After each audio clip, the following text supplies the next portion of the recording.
السلام علیکم ورحمۃ اللہ وبرکاتہ۔ محترم ناظرین، آپ سب کا استقبال ہے ہمارے یوٹیوب چینل الفلاح سوسائٹی پر۔ امید کرتا ہوں کہ آپ سب بخیر و عافیت ہوں گے اور یہی پروردگار سے دعا ہے۔ محترم ناظرین، آج کی اس ویڈیو میں ہم بات کرنے والے ہیں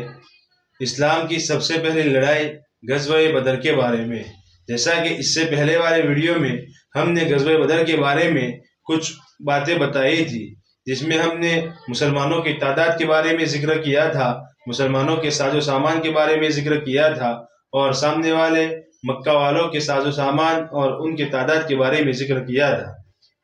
اور یہ لڑائی کیوں لڑی گئی یہ بھی ہم نے اس سے پہلے والے ویڈیو میں بتا دیا ہے۔ آج ہم اس ویڈیو میں بات کرنے والے ہیں غزوہ بدر کو لے کر تفصیلی طور پر، تو بنے رہے ہمارے ساتھ آخر تک۔ محترم ناظرین، غزوہ بدر اسلام کی پہلی لڑائی ہے۔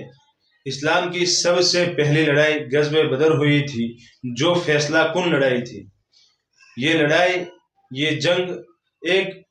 کنویں کے پاس واقع ہوئی تھی جس کا نام بدر تھا، اور اسی وجہ سے اس جنگ کا نام بدر ہو گیا۔ اسی وجہ سے اس لڑائی کو جنگ بدر سے یاد کیا جانے لگا۔ یہ لڑائی کیوں واقع ہوئی تھی اس کا میں مختصر انداز میں آپ کو بتاتا چلوں کہ مشرکین مکہ نے یہ ارادہ کیا تھا، جب آپ صلی اللہ علیہ وسلم مکہ سے ہجرت کر کے مدینہ تشریف لے گئے تو مشرکین مکہ کو یہ بات سہن نہیں ہوئی، یہ بات ان کو ہضم نہیں ہوئی کہ آپ صلی اللہ علیہ وسلم آرام میں ہو گئے، آپ صلی اللہ علیہ وسلم کو اطمینان ہو گیا، چین مل گیا مدینہ جا کر، تو یہ بات مکہ والوں کو ہضم نہ ہوئی۔ تو انہوں نے یہ ارادہ کیا کہ ہم مدینہ والوں پر چڑھائی کریں گے، ان پر حملہ کریں گے۔ بس اسی نحس سے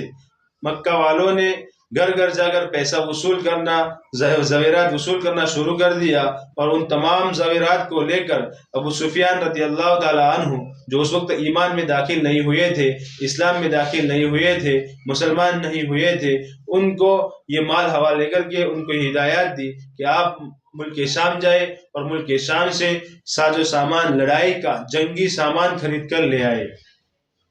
اب ابو سفیان رضی اللہ تعالیٰ عنہ یہ تمام سامان لے کر، یہ تمام رقم لے کر، یہ پیسہ لے کر شام پہنچے، شام سے سامان کو خریدا، اور سامان خریدنے کے بعد جب واپس ہو رہے تھے تو اس بات کی اطلاع ہمارے نبی محمد مصطفیٰ صلی اللہ علیہ وسلم کو مل گئی کہ ابو سفیان کا لشکر یہ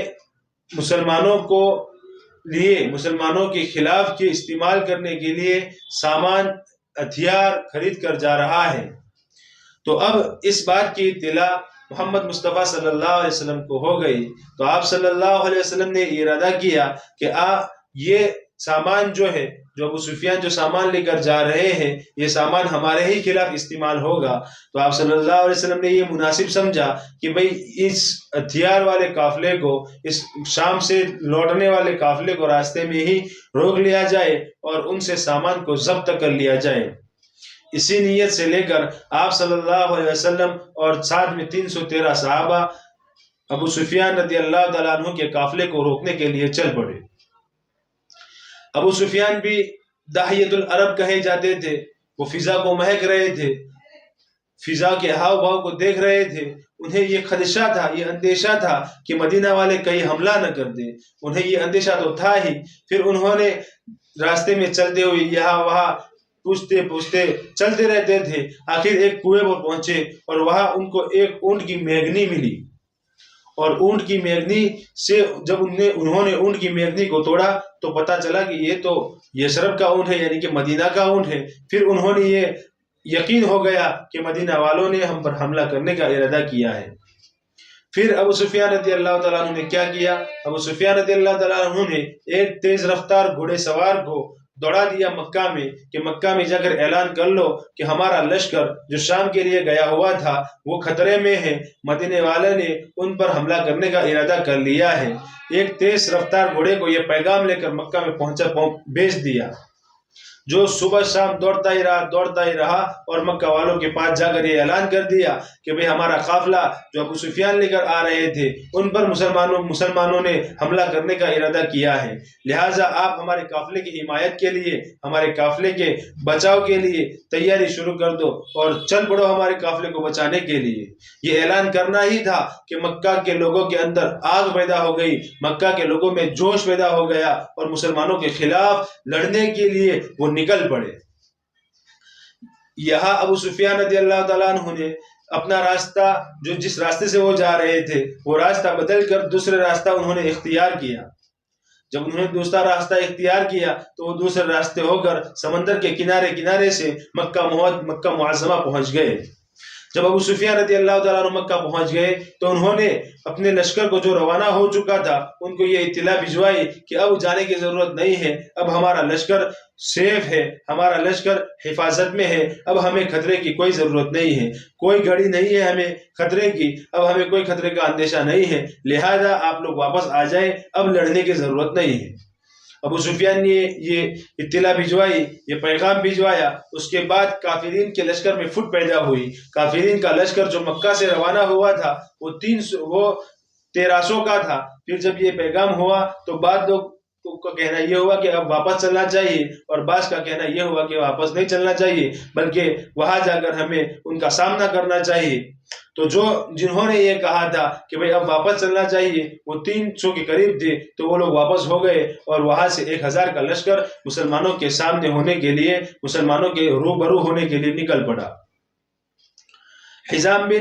حکیم بن حزام رضی اللہ تعالیٰ عنہ جو اس وقت ایمان نہیں لائے تھے، انہوں نے بھی ابو جہل کو کہا کہ بھئی اب ہمیں لڑنے کی ضرورت نہیں ہے، لڑائی اچھی چیز نہیں ہوتی، من و سماجت کی۔ لیکن ابو جہل مانا نہیں، وہ تکبر کے اندر کہنے لگا کہ ہم بدر جائیں گے، بدر جا کر لوڑیاں نچائیں گے، وہاں اونٹ ذبح کریں گے، 3 دن تک قیام کریں گے اور پھر وہاں سے واپس ہوں گے۔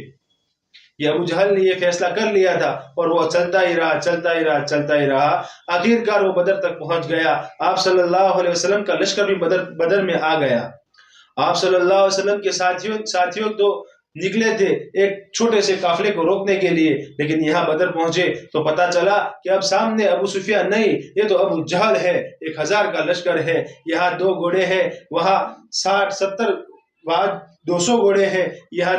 70 اونٹ ہے، وہاں 700 اونٹ ہے، یہاں پر 6-8 تلواریں ہیں، وہاں پر 600 تلواریں ہیں، وغیرہ وغیرہ بہت ساری باتوں کا خلاصہ ہوا اور پتا چلا مسلمانوں کو کہ اب ابو سفیان ہمارے سامنے نہیں ہے، اب تو ابو جہل ہمارے سامنے ہے۔ پھر آگے محمد مصطفیٰ صلی اللہ علیہ وسلم نے لوگوں سے مشورہ کیا کہ بھئی اب بولو، اب بتاؤ کیا کرنا چاہیے، لڑنا چاہیے یا چلے جانا چاہیے؟ اگر چلے جائیں گے تو پورے عرب میں ہمارا وقار، ہمارا رعب ختم ہو جائے گا اور مشرکین مکہ کا رعب اور دبدبہ پورے عرب میں قائم ہو جائے گا۔ یہ باتیں آپ صلی اللہ علیہ وسلم نے مشورے میں کی، لہذا صحابہ کرام نے ہمت دکھائی اور جوش دکھایا اور کہا کہ ہم آپ کے ساتھ ہیں۔ مقداد بن اسود رضی اللہ تعالیٰ عنہ جو مہاجرین میں سے ہے، انہوں نے کہا اے اللہ کے نبی، ہم موسیٰ علیہ السلام کی قوم کی طرح نہیں ہے کہ آپ جاؤ آپ کا رب جائے، ہم یہاں بیٹھے ہیں، جب جیت کر آ جائے تو ہمیں بتا دینا۔ ہم ایسے نہیں ہیں، ہم تو یہ کہیں گے کہ آپ بھی چلے، آپ کا رب بھی چلے، ہم بھی تمہارے ساتھ چلیں گے، آپ کے آگے قتل ہوں گے، آپ کے پیچھے قتل ہوں گے، آپ کے دائیں بائیں قتل ہوں گے، کوئی مشرک آپ تک نہیں پہنچ سکتا جب تک کہ وہ ہماری گردن نہ کاٹ لے۔ یہ انہوں نے فیصلہ کیا، لیکن آپ صلی اللہ علیہ وسلم کی منشا یہ تھی کہ بھئی بدر کے صحابہ میں اکثر حصہ زیادہ تر صحابہ مدینہ والے تھے، انصار صحابہ تھے، تو آپ صلی اللہ علیہ وسلم کی منشا یہ تھی کہ بھئی کوئی انصار صحابہ کھڑے ہو کر ہمیں یہ بتائے کہ ہم تیار ہیں۔ لہذا آپ صلی اللہ علیہ وسلم نے پھر سے پوچھا کہ بھئی کیا کرنا چاہیے بتاؤ، تو مدینہ والوں میں انصار صحابہ میں سے ایک صحابہ کھڑے ہوئے، سعد بن معاذ رضی اللہ تعالیٰ عنہ کھڑے ہوئے اور انہوں نے کہا کہ ہم آپ کے ساتھ ہیں۔ ہم نے تو یہ سوچا تھا کہ مہاجرین بھائی ہماری ترجمانی کرتے ہیں، لیکن آپ نے دوبارہ پوچھا تو اب ہم کہتے ہیں کہ ہم آپ کے ہاتھ پر ایمان لائے ہیں۔ ہم آپ جہاں کہیں گے ہم